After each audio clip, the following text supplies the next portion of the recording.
Hello YouTube, welcome to the first ever episode of Speaking Plainly with me, Owl Medicine. In today's episode, we are going to be talking about a question that I've gotten multiple times and is really difficult to answer. And one day, I finally was able to come up with a good explanation. And the question was, how does acupuncture work? What's the theory behind it? What's the mechanisms? Well, the way I was finally able to answer this was in extreme pain on my way to the hospital because I had just broken my wrist, and I was in the back of the ambulance with the very sweet paramedics, and it was cool because I was like, all right, well, you have a background in physiology and in anatomy, obviously, so I can start from there. We've all taken an anatomy class, and we know that we have organs, and our organs have certain functions. Our lungs help us to breathe, our heart beats and moves the blood around our body. Those are the functions in Western medicine that we refer to about what our organs do and our organ systems.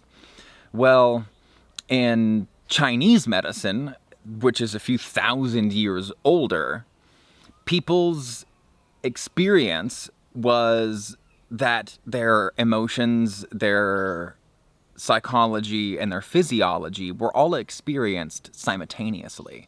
And so they needed a system that could treat each of those things simultaneously. They hadn't yet developed microscopes, and autopsies weren't allowed yet. So they had to come up with a fairly non-invasive system that didn't include chopping people up and looking at all the individual parts, that could treat everything as a whole. And so when they figured out what the organs did physiologically, they also thought, well, we have all these other aspects to us, so there must be something in here. So they ascribed not just a physiological function, but also an emotional aspect, a psychological aspect, and even an element that they find in nature associated with each organ system.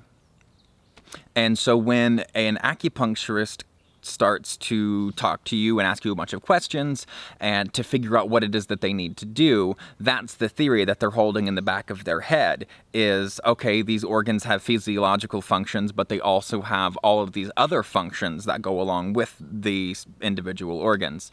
And they're choosing points according to all of those functions. And that is, in a nutshell, how acupuncture works.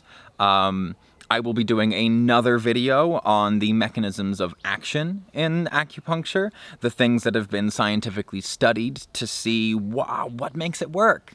We know that it's effective. We have all sorts of qualitative evidence that shows that it's effective. But we're still lacking on understanding exactly what the mechanism is, which doesn't mean that it doesn't work, and it doesn't mean that it's not there. We still have no idea how anesthetists do their job. But anesthesiologists, excuse me. We have no idea how anesthesiology works, but we use it. So that's what I have to say for today. Thank you for watching. Thank you for listening. If you liked this, give it a like and a subscribe, and I will see you very shortly.